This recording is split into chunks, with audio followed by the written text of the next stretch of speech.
لا تزول قدم ابن آدم يوم القيامة حتى يسأل عن خمس: عن عمره فيما أفناه، وعن شبابه فيما أبلاه، وعن ماله من أين اكتسب وفيما أنفق، وماذا عمل فيما علم. আল্লাহ রাসূল সাল্লাল্লাহু আলাইহি ওয়াসাল্লাম ইরশাদ করেন, হাশরের ময়দানে, কিয়ামতের ময়দানে যতক্ষণ পর্যন্ত আদম সন্তান পাঁচটা বিষয়ের হিসাব দিতে না পারবে, যতক্ষণ পর্যন্ত পাঁচটা বিষয় তাকে প্রশ্ন করা না হবে, সে তার জায়গা থেকে বিন্দু পরিমাণ নড়াচড়া করতে পারবে না। প্রথম প্রশ্ন হবে আন উমরিহি ফীমা আফনাহ।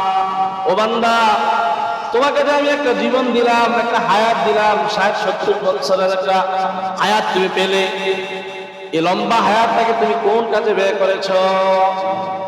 আন উমরিহি ফীমা আফনাহ। দ্বিতীয় প্রশ্ন হবে ওয়ান শাবাবিহি ফীমা আবলাহ। ও বান্দা, আমি যে তোমাকে একটা যৌবনকাল দিলাম, এই যৌবনকাল তুমি কোন কাজে ব্যয় করেছো? আমার হুকুম মতো চলেছো না নিজের মন চাই জিন্দেগি, মন যেভাবে চাই সেইভাবে তুমি খরচ করেছো? আমার যৌবনকালের হিসাব হবে। ওয়ান মালিহি মিন আইনা ইকতাসাবা ফীমা আনফাকা। আল্লাহ বলবেন যে মাল সম্পদ যা অর্জন করেছো, কোন পথে অর্জন করেছো এবং কোন পথে তুমি খরচ করেছো? ওমাযা আমিলা ফীমা আলিমা। তুমি যতটুকু দ্বীনের জ্ঞান অর্জন করতে পেরেছো, সে মোতাবেক কতটুকু আমল করেছো? এই পাঁচটা প্রশ্নের উত্তর দেওয়ার আগ পর্যন্ত বিন্দু পরিমাণও নড়াচড়া করতে পারবো না। তো যুবক ভাইয়েরা, আল্লাহ তাআলা যৌবনকালের হিসাব নিবেন। এই যৌবনকাল এটা আল্লাহর হুকুম মোতাবেক, আল্লাহর হুকুম অনুযায়ী, রাসূলের সুন্নাত তরিকা অনুযায়ী আমরা চালানোর চেষ্টা করি। একটু কষ্ট হবে, একটু কষ্ট যদি আমি স্বীকার করতে পারি, আল্লাহ পাক রব্বুল আলামিন আমাকে চিরকালের জন্য এমন এক যৌবন দান করবেন। আল্লাহু আকবার। জান্নাতে এমন যৌবন আমি পাবো, এই যৌবন আর কখনো ফুরাবে না। দুনিয়ার যৌবন তো এক সময় শেষ হয়ে যাবে, জান্নাতের যৌবন এটা ফুরাবে না।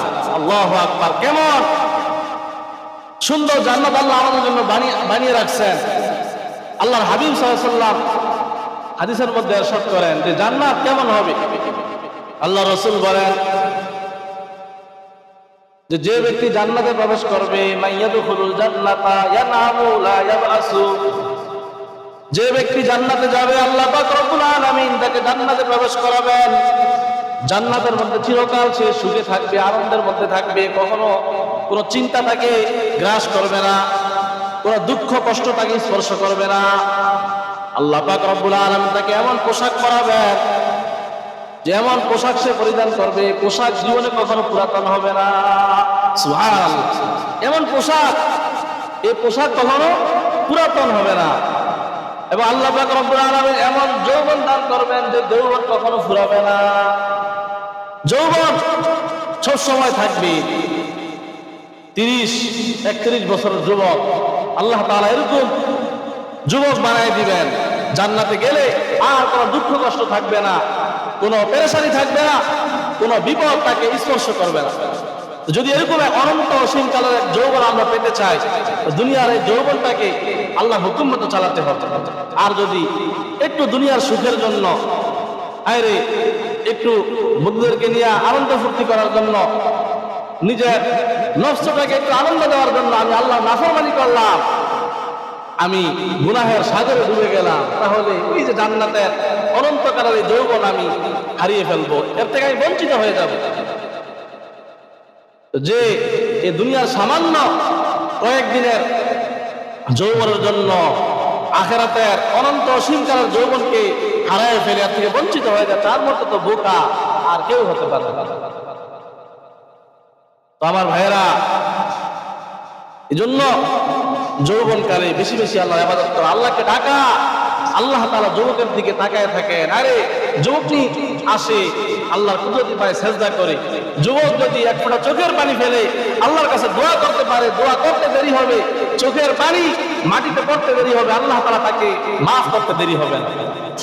তো আমি এক সময় না বুঝে গুনাহ করেছি, বন্ধু বান্ধবের সাথে মিলে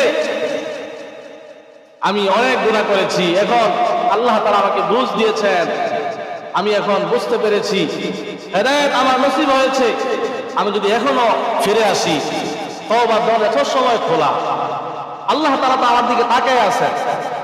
আজকে যুবক দেখা যায় যে রাতকে রাত সে জাগ্রত থাকে, ঘুমায় না, যে মোবাইল নামক এক গজব আমাদের মাঝে চলে আসছে। ইহুদি খ্রিস্টানরা এমন এক জিনিস আমাদের হাতে উঠে দিছে, মুসলমানদের ঈমান আমল বরবাদ করার জন্য এক মোবাইল যথেষ্ট।